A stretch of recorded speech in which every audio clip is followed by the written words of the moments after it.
This is today's reading of the Vermilion Valley Vineyard devotional book, Walking with Jesus.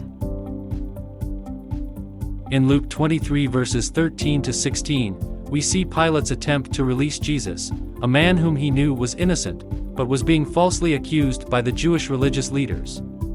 Pilate recognized that Jesus had not committed any crime deserving of death and that he was being brought before him simply because of the envy and jealousy of the religious leaders. It's interesting to note that Pilate, in his attempt to release Jesus, asked the crowd if they wanted him to release the King of the Jews.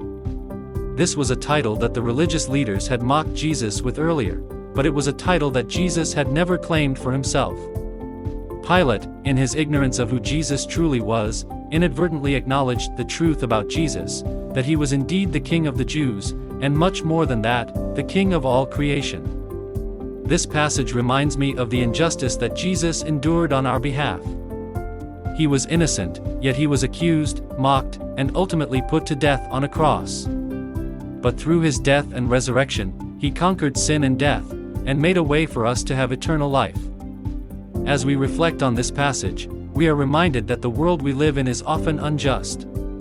Innocent people are falsely accused and suffer the consequences of others' wrongdoing.